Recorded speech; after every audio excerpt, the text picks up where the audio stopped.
Hello hi കൂട്ടുകാരെ, അപ്പോൾ അതാ പതുപോലെ സാമ്പാറാണ് കേട്ടോ. ഇനി ചപ്പാത്തി, ഇന്ന് രാവിലെ ചപ്പാത്തിയാണ്. അപ്പോൾ ചപ്പാത്തിക്ക് സാമ്പാറും ഉച്ചയ്ക്കും സാമ്പാറും. പിന്നെ നമ്മളുടെ മുട്ടക്ലോസ് തോരൻ ഇവിടെ സ്ഥിരമുള്ളതല്ലേ. പിന്നെ കുറച്ച് സോയാബീൻ മേടിച്ച് വെച്ചിട്ടുണ്ട് കേട്ടോ. കുറച്ച് ദിവസം കൊണ്ട് അതാണ് ഇപ്പോൾ പൊരിക്കുന്നത്. മീനൊന്നും കിട്ടാത്തത് കൊണ്ടേ അപ്പോൾ എങ്ങനെ ചപ്പാത്തി കടയിൽ നിന്ന് വാങ്ങിച്ചതാണ്. അപ്പോൾ നേരം വെളുത്തിട്ടില്ല, ഇന്ന് നമുക്ക് ഹോസ്പിറ്റലിൽ പോകണം. അപ്പോൾ ഇത് ഇന്നത്തെ വീഡിയോ അല്ല, 2 ദിവസം മുന്നേ ഉള്ള വീഡിയോ ആണ് കേട്ടോ. ഞാൻ ഇങ്ങനെ ഇടയ്ക്ക് അങ്ങനെ ഇടുവാണ്. കാര്യം എഡിറ്റ് ചെയ്ത് വരുമ്പോഴത്തേക്ക് മാറിയും തിരിഞ്ഞൊക്കെ പോകുന്നു. എന്നാലും നിങ്ങളൊക്കെ എൻ്റെ വിശേഷങ്ങൾ അറിഞ്ഞാൽ മതിയല്ലോ. നമ്മളെ വീട്ടിലുള്ള കാര്യങ്ങൾ മാത്രമേ എനിക്ക് ഇടാൻ പറ്റത്തുള്ളൂ. അതുകൊണ്ടാണ് ഞാൻ ഇങ്ങനെ ഇടുന്നത്. അപ്പോൾ അതാ ചോറിനുള്ള വെള്ളമൊക്കെ വെച്ചു. പിന്നെ എന്തൊക്കെയുണ്ട് വിശേഷം? നിങ്ങൾക്കെല്ലാം സുഖമാണോ? ഞാനിവിടെ പറഞ്ഞില്ലേ എൻ്റെ സുഖങ്ങളൊക്കെ എന്നും പറയുന്ന പോലെ അതൊക്കെ തന്നെ. അതിൻ്റെ ഇടയ്ക്ക് മുട്ടക്ലോസ് തോരൻ വയ്ക്കാനുള്ളത് ചേട്ടൻ അടുപ്പിലിട്ടു. ഞാൻ ഇങ്ങനെ ഇതൊക്കെ വീഡിയോ എടുക്കുന്ന മോളാണ് കേട്ടോ. പിന്നെ കുറച്ച് കഴിഞ്ഞാണ് ഞാൻ എഴുന്നേറ്റ് വന്നത്. അപ്പോൾ അത് ഉപ്പൊക്കെ ഇട്ട് ഇനി ഒന്ന് അടച്ചു വെച്ച് അതങ്ങ് വേവട്ടെ.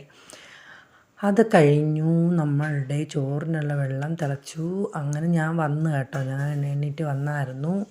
പിന്നെ ദാണ്ടേ ഞാനിവിടെ നിന്ന് ചേട്ടാറ്റി എടുക്കുന്നത് നോക്കിക്കൊണ്ട് നിൽക്കുവാണ്. അങ്ങനെ കുറേ സമയം നിൽക്കാൻ പറ്റത്തില്ല. എന്നാലിപ്പോൾ കുറവുണ്ട് കേട്ടോ, വീഴൽ കുറവുണ്ട്. മുട്ടക്ലോസൊക്കെ വെന്തു. ഇനി നമുക്ക് ചെയ്യാനുള്ളത് കടുക് വറുത്തിട്ട് നമ്മൾ സാമ്പാർ ഒഴിച്ച് നല്ല ഇളക്കി കുറുക്കി എടുക്കണം അല്ലേ. സാമ്പാർ അങ്ങനെയാണല്ലോ. എനിക്ക് നല്ല കുറുകിയ സാമ്പാറാണ് ഇഷ്ടം. ഇവിടെയാണെങ്കിൽ നല്ല കുറുകിയ സാമ്പാറല്ലെങ്കിൽ ഉണ്ടല്ലോ, ഈ മലക്കറികളെല്ലാം മക്കൾ മാറ്റി വെക്കും. പൊതുവേ എല്ലാ മക്കളും അങ്ങനെയൊക്കെ തന്നെയാണ് അല്ലേ. മലക്കറിയുടെ മാറ്റി വെച്ചിട്ട് നമ്മൾ ചാറ് മാത്രം ഊറ്റി, എൻ്റെ മോനാണെങ്കിൽ പിന്നെ ഊറ്റിയെടുത്ത് കളയും. അതുകൊണ്ട് ഞങ്ങൾ നല്ല കുഴച്ച് അങ്ങനെ ഇതാക്കി അങ്ങ് എടുക്കത്തേ ഉള്ളൂ കേട്ടോ. പിന്നെ സോയാബീൻ അരിഞ്ഞൊക്കെ വെച്ച് ഇനി അതിൽ നമ്മൾ മസാല പുരട്ടി ഫ്രൈ ചെയ്യും. അതിവിടെ എല്ലാവർക്കും ഭയങ്കര ഇഷ്ടമാണ്. പക്ഷേ തോനെ എണ്ണ കുടിക്കും കേട്ടോ. എണ്ണ ഭയങ്കരമായിട്ട് വേണം, അതെന്താണോ എന്തോ. അപ്പോൾ ഇന്ന് നമുക്ക് ഹോസ്പിറ്റലിൽ പോകണം. അതിൻ്റെ വിശേഷമൊക്കെ നാളെ ഇടാം കേട്ടോ. അപ്പോൾ ഈ വീഡിയോ ഇടുന്നത് മെനങ്ങാനത്തെ വീഡിയോയാണ് കേട്ടോ. അപ്പോൾ ഞാൻ മാറിയും തിരിച്ചുമൊക്കെ ഇടുന്നത്. എന്നാലും നിങ്ങൾക്ക് എൻ്റെ വിശേഷങ്ങളൊക്കെ അറിഞ്ഞാൽ മതിയല്ലോ. അപ്പോൾ അക്കുവിനും അതുപോലെ പാലൊക്കെ കൊടുത്തു. ചക്കയ്ക്ക് വേണ്ട, ഒക്കെ കുടിക്കാറില്ല. പിന്നെ ചോറൊക്കെ വെന്തു. അപ്പോഴത്തേക്ക് നേരമൊക്കെ വെളുത്തു. ഇനി പാത്രമെല്ലാം കഴുകണം. അപ്പം എന്താ ചേട്ടൻ പിന്നെ നമ്മുടെ ചപ്പാത്തി ചുടാനായിട്ട് നിന്നു. ഞാൻ പിന്നെ കുറച്ച് നേരം അവിടെ നിന്ന് വീഡിയോ എടുത്ത് പറഞ്ഞ് ഒന്നീ പോയി കിടക്കുക, അല്ലെങ്കിൽ ഒരുങ്ങാനുള്ള എല്ലാം നോക്കുക എന്നൊക്കെ പറഞ്ഞു. കാരണം നേരത്തെ പോകണമായിരുന്നു. അങ്ങനെ സോയാബീൻ പൊരിക്കാനൊക്കെ എടുത്തിട്ടു. എണ്ണ കുറച്ച് വേണം, എന്നാലേ ഇത് നന്നായിട്ട് പൊരിഞ്ഞൊക്കെ കിട്ടത്തുള്ളൂ. പിന്നെ എന്തൊക്കെയുണ്ട് വിശേഷം? നിങ്ങളെ വീഡിയോ ഒക്കെ ഞാൻ കാണാറുണ്ട്, കമൻറ്റ് ഇടാറില്ലെന്നേ ഉള്ളൂ. എൻ്റെ വീഡിയോ ഫുള്ള് കണ്ട് സപ്പോർട്ടൊക്കെ ചെയ്യണേ. ചപ്പാത്തിയൊക്കെ റെഡിയായി കേട്ടോ.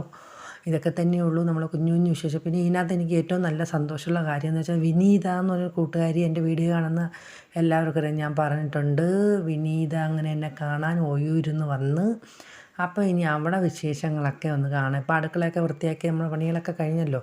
കുറച്ച് പണിയല്ലേ ഉള്ളൂ. സാമ്പാർ വെച്ചപ്പോൾ 2 കറിയും കഴിഞ്ഞു. അങ്ങനെ അവൾ മോനും ആട്ടെ, മോൻ ഭയങ്കര കമ്പനിയാട്ടോ. നമ്മൾ ആദ്യമായിട്ട് കാണുന്ന കണക്കൊന്നുമല്ല. പെട്ടെന്ന് നമ്മളെല്ലാവരുമായിട്ട് സെറ്റാവും. അപ്പോൾ ഇതാണ് പക്ഷേ ഞങ്ങൾ കണ്ടുമുട്ടിയ സ്ഥലം കൊള്ളാത്ത സ്ഥലമായിപ്പോയി. അതായത് RCC. അവിടെ അവൾക്ക് എന്നെ പോലെ തന്നെയായിരുന്നു. എന്നാൽ വേറെ പ്രശ്നങ്ങൾ അവൾക്കൊന്നുമില്ല കേട്ടോ. അത് ഭാഗ്യം, ദൈവമേ ഒന്നും വരാതിരിക്കട്ടെ. പക്ഷേ എനിക്ക് അങ്ങനെയല്ലല്ലോ. അത് സംബന്ധിച്ച് പിന്നീടുള്ള അസുഖങ്ങൾ, അവൾക്ക് അസുഖമുണ്ട്. അവൾക്ക് ഷുഗർ, പിന്നെ കൈ എടുക്കാൻ വയ്യ, അങ്ങനെയുള്ള അസുഖമൊക്കെ ഉണ്ട്. എനിക്ക് പിന്നെ ഷുഗറില്ല. അതിനു വേണ്ടി വേറെയൊക്കെ ദൈവം തന്നിട്ടുണ്ടല്ലോ. അങ്ങനെ അവൾ പറയുക കേട്ടോ, വീഡിയോ എടുക്കല്ലേ. അവൾ ഫോൺ ചെയ്യുന്നുണ്ട്, അമ്മ ഫോൺ ചെയ്തു. അവർക്ക് കടയാണ് കേട്ടോ, ഇരുമ്പ് നമ്മളെ കെട്ടിടത്തിൻ്റെ ഇരുമ്പൊക്കെ ഉണ്ട് കേട്ടോ, കമ്പി അങ്ങനെയുള്ള ഒരു കടയാണ്.